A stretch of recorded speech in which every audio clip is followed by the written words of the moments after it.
On this Monday night, the Prime Minister invokes the Emergencies Act.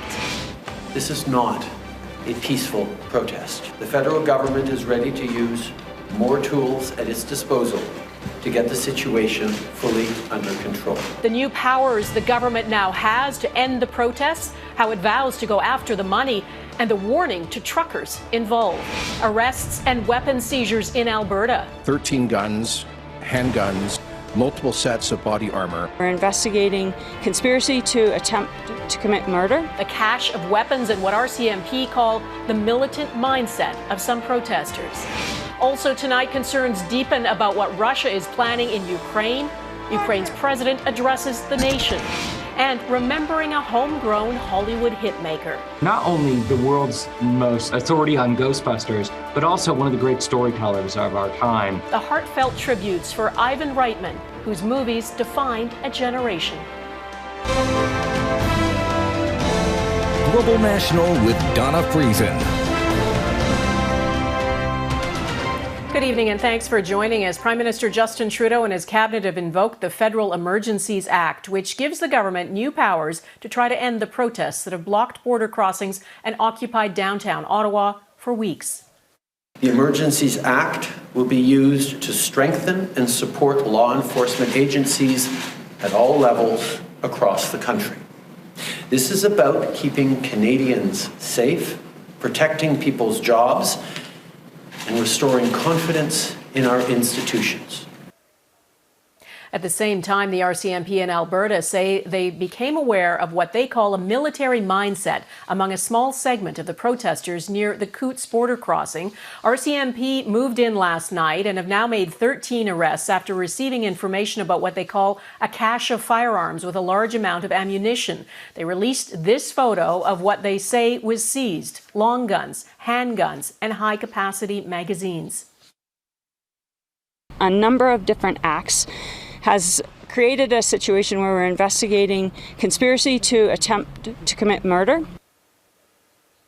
It is the first seizure of weapons during this prolonged protest, and it raises questions about whether any weapons are present at other protests, including in Ottawa, where the occupation is into its third week. We'll get to all that in just a moment, but we begin with invoking the Emergencies Act and what that means. Our chief political correspondent, David Akin, is with me from Ottawa. David? Well, Donna, the first rigs parked themselves on Parliament Hill 18 days ago, but it is just now, today, that the federal government is declaring a historic national emergency. But what this country is facing is a largely foreign-funded, targeted and coordinated attack on critical infrastructure and our democratic institutions. And so, with that, the Federal Emergencies Act has been invoked for the first time since the legislation was created in 1988. The police will be given more tools to restore order in places where public assemblies can constitute illegal and dangerous activities. The federal government will be able to compel towing companies, for example, to provide service to local police. RCMP will be given the power to enforce municipal and provincial laws, and critical infrastructure like border crossings will get special protection. In addition, financial institutions will be authorized or directed to render essential services to help address the situation. We are today serving notice. If your truck is being used in these illegal blockades, your corporate accounts will be frozen. The insurance on your vehicle will be suspended. Notably, this is not being used to call in the military or suspend any charter rights. But it may not be the silver bullet for the crisis. A scholar who co-wrote the textbook on the Emergencies Act says the government already has all the laws it might need. They just have to be enforced. It's a matter of enforcement, not of a lack of authority or lack of law, which is usually where we would see the need to go to a federal Emergencies Act. Several premiers cautioned the PM against invoking the Emergencies Act. They worried it will inflame tensions and embolden protesters. Secondly, we have seen the Prime Minister continually wedge, divide, and stigmatize Canadians who he doesn't agree with. And by doing so, he creates so many barriers in terms of trying to solve this problem. Ontario's Doug Ford was a strong supporter of invoking the Federal Emergencies Act. Ford last week invoked Ontario's emergency powers. Now, given all this, Donna, there is a strong sense that the PM's move today is motivated mostly by politics, the desire to be seen to be doing something, anything. In a new poll out today from the Angus Reid Institute, 72% said it is time for the protesters to go home. But almost as many, 68%, said that so far, the Prime Minister has only made the situation worse. Donna? Okay, David Aiken in Ottawa, thanks. Now to Alberta and the arrest of 13 people and the seizure of long guns, handguns, body armour and ammunition by the RCMP, who also allege the driver of a semi-truck accelerated towards police, swerving at the last minute. Heather Yourex-West is near Milk River tonight. Heather, this is a serious escalation. Take us through what the police say they seized. Well, Donna, police say they executed a search warrant early this morning on 3 trailers in Coutts. Police say they received information on Sunday that there was a group of protesters, or people associated with the protest, I should say, who had access to weapons and were also willing to use force against police should police move in to disrupt this blockade. Now, that search revealed a number of weapons. 13 long guns were seized, as well as handguns, ammunition, high-capacity magazines, body armor, and a machete. There was also an incident on Sunday involving 2 vehicles associated with the protest. Police say a large tractor as well as a semi-trailer worked together to try and ram a police vehicle. The truth is that there's a heavy stash of weapons, and these weapons were brought by people who had the intent on causing harm. Heather, this blockade in Alberta is now into its 3rd week, costing the economy an estimated $44 million a day. What is Premier Jason Kenney saying about it? Yeah, the Premier had stronger words about the need to end this blockade today. He also said that his government is assisting RCMP. He says that the government has helped to procure all of the necessary equipment and services needed to move commercial vehicles from the highway. The ongoing blockade of our borders and our highways at Coutts will no longer be tolerated. And now that this very delicate security challenge has been resolved successfully by the police, as I say, broader enforcement measures will commence. And police also say there was another incident today involving someone suspected to be associated with the protest trying to run down a police officer. So a very tense situation. I can tell you that the mood has definitely become more hostile, definitely towards the media down here. But even in the last few hours, we're also seeing sort of the camp, the crowd here in Milk River start to thin out. People are deciding to pack up and leave. So perhaps some hopeful news there, but the border does still remain blocked. Still closed to traffic, so this situation is definitely far from over. Donna? All right, Heather Yourex-West near Milk River, Alberta, thanks.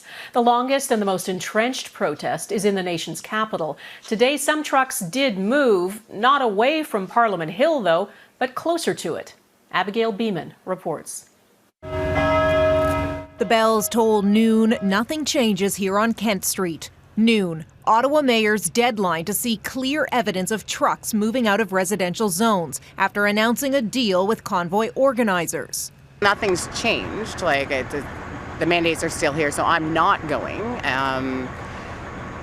I'm not afraid of any fines or anything coming my way. We have a point to prove. Those staying put have reinforcements. This family hands out Valentine's treats. This couple drove 7 hours to give out thousands in cash. They need money, right? They got to eat. They're not working. At one of the supply camps outside the core, complete with saunas, no movement either. I'm not going anywhere. But as the afternoon wore on, a number of trucks did move. Some rolled off O'Connor Street, filling in spots in front of Parliament Hill. This is where we want to be. We're on Parliament. It took us 2 weeks to get here. Very happy, a very big day for us. The motivation has been there since day one, but there's people that leave and people that come, so you got to fill up the gap to hold the line. Protester direction is still hazy. Ottawa Mayor Jim Watson shared a letter from organizer Tamara Litch greenlighting the residential move-out. But with an ever-evolving, multi-pronged convoy structure, conflicting messaging abounds. Yes, the one with Tamara's name on it, it's a lie. Do not leave the residential areas. You are good to go. Stand your ground. Lynch and Pat King and company, take a hike. You don't talk for me. Mayor Watson declined an interview. He's faced some criticism for his offer to meet with protesters. He tweeted that they have begun to act on their commitment, noting it is a complex, multi-day operation. This as the city secured an injunction aimed to stop illegal idling, fires, and noise. But whether and how they enforce that is another question. So too is what will happen to this new influx of trucks behind me, parked even closer together, making any potential towing operation an even bigger challenge. Abigail Bimman, Global News, Ottawa. Traffic started flowing again today across the Ambassador Bridge between Ontario and Michigan, though as Mike Drolet reports, there's still a heavy police presence in Windsor, and some protesters are refusing to leave. This is all that's left of the protest group that occupied the Ambassador Bridge for 6 days. A dozen or so stragglers with one sign and a pair of flags hanging out on a street corner, a safe distance away from police. They said as long as we stay on the sidewalk, we don't go on the road, we stay peaceful, and as long as we don't try to incite violence towards them, they will not try and charge forward on us again.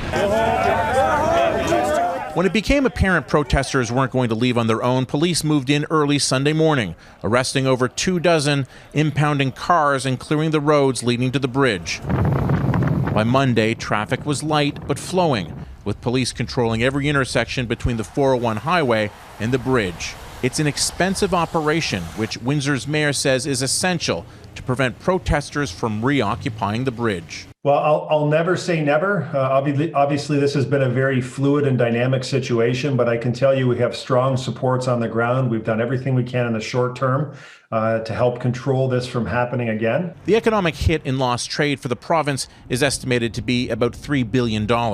Protesters had demanded an immediate end to vaccine and mask restrictions. Today, Premier Doug Ford announced restrictions would start to ease this week. And while the mask mandate will remain unchanged, the vaccine passport system will end March 1st. News that was either met with disbelief because you guys twisted or criticism for its promise isn't enough. If they're easing restrictions, why are you still here? Because we're not waiting any longer. We need it now. But it's going to be Thursday.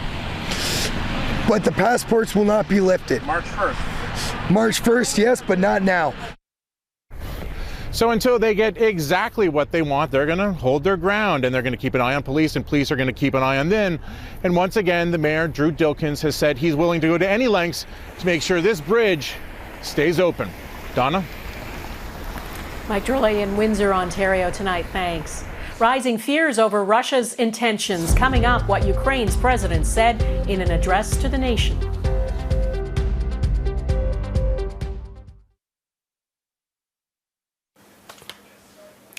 Public health restrictions imposed because hospitals were overwhelmed with people sick with COVID-19 are being eased slowly across the country as hospitalizations decline. Ontario's premier announced his plans today and made a point of saying he's not being influenced by the anger of protesters. Caryn Lieberman is with me from Toronto. Caryn, what's changing in Ontario and when? The province is fast-tracking plans to remove certain restrictions on businesses. Masking will still be required, but soon proof of vaccination will be a thing of the past in Ontario. We're moving in this direction because it's safe to do so. In just a few days, Ontario will take a giant step toward reopening the province, removing restrictions on most businesses, having passed the peak of the Omicron wave. 92% of Ontarians 12 and over have received at least 2 doses, and 6.7 million Ontarians now have their 3rd doses. So we have the level of protection that we need to remove public health measures. Capacity limits will be removed for places like restaurants and gyms where proof of vaccination is required. Social gathering limits will increase to 50 people indoors, 100 outdoors. Sporting arenas, concert venues, and theaters are allowed 50% of their usual seating capacity. When the public health threat starts to abate, your policy has to align with the current public health threat and the best available science, and that means it's totally okay to start lifting some of these measures. Perhaps the biggest change, as of March 1st, you'll no longer need to show proof of vaccination in places like restaurants and bars, gyms, concert venues, and other settings, but you'll still need to wear a mask. While the Premier insists fast-tracking the province's reopening schedule is unrelated to recent anti-vaccine mandate protests in Ottawa and Windsor, This plan was in place long before the protests were out there. opposition leaders question his motivation. If it looks like a duck, it walks like a duck, and it quacks like a duck, certainly it's a duck. And I would say that's what happened here. And I wouldn't be at all surprised if Doug Ford himself was largely motivated by the fringe element that we see occupying Ottawa. Ford says the removal of COVID-19 public health measures has always been the objective. Many businesses will need 2 years to undo the damage of the past 2 years, according to the Canadian Federation of Independent Business. But Ontario's Chamber of Commerce calls today's announcement positive news for business. Donna. Caryn Lieberman in Toronto tonight. Thanks. Global National is back in a moment.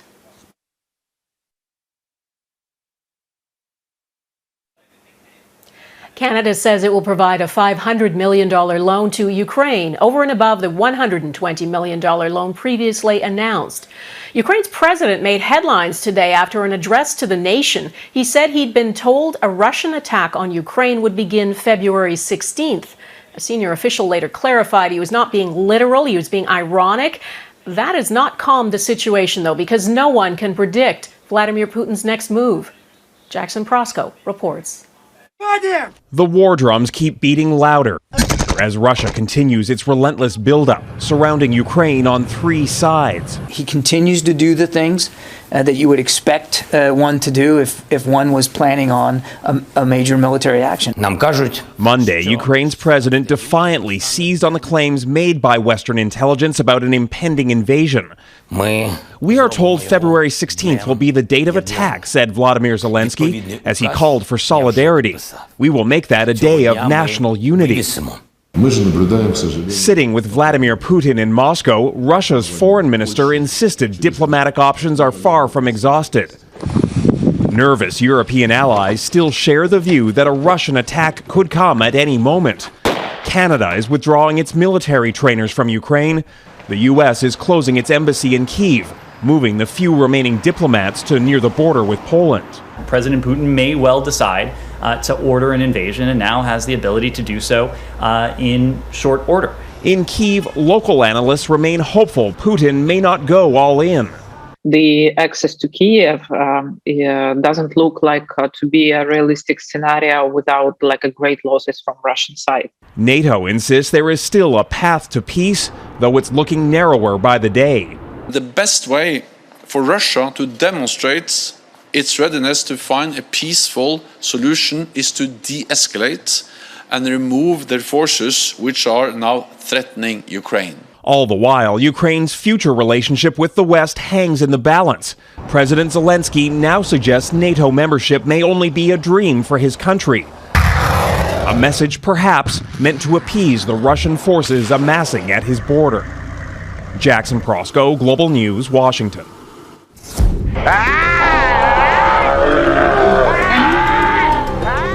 He slimed me. Remembering the good slimes, next, tributes to Canadian director Ivan Reitman. I feel so funky. Spengler, I'm with Bankman. You got slime. That's great. The film world is mourning the death of Canadian director and producer Ivan Reitman. He created some of the most beloved, successful, and funny Hollywood movies, from Meatballs to Ghostbusters. His son Jason, also a director, posted today, "I've lost my hero. All I want is the chance to tell my father one more story." Tonight, Reitman is being remembered as a great talent and an even finer man. Eric Sorensen reports. Hey, anybody see a ghost? One of the most popular comedy films ever made, Ivan Reitman wrote Ghostbusters in about 3 weeks. Every molecule in your body exploding at the speed of light. All right, that's bad. Okay. It's easy for big screen comedies to fall flat, but Reitman's imagination turned offbeat ideas into hilarious films over and over again, saying he never lost the jitters before a new movie debuted. Oh, absolutely. I think if I didn't, I'd have to get out. He produced some of the brightest stars on stage before Bill Murray, John Belushi, and Dan Aykroyd moved to television. And it was Reitman who helped launch their movie careers. Producing Belushi in Animal House, where he made frat house antics somehow charming, and in Meatballs directed Bill Murray's first feature film. These are the camp rules. We'll be in here if you want to check these out a little bit later. He even turned tough guy Arnold Schwarzenegger into a comedy star. Feel how soft my skin is. That's it. And when he made the Ghostbusters sequel, he worried all over again. All through the shooting, people saying, I'm really glad you're doing it, but don't ruin it. We really love the first one. Reitman is being remembered as a great filmmaker and in his hometown as a builder. His family donated land for a theater, making the Toronto International Film Festival bigger and better. He made giant Hollywood blockbusters, but he understood the value of film culture as a whole, that it was important for people to see movies from all over the world. A business partner remembers Reitman as being part of the fabric of the community. Being a Canadian, being friendly and being genuine. And that was him. Reitman's parents were Hungarian Jews. His mother survived Auschwitz. His son Jason wrote today he came from a family of survivors and turned his legacy into laughter. Jason also became a top director.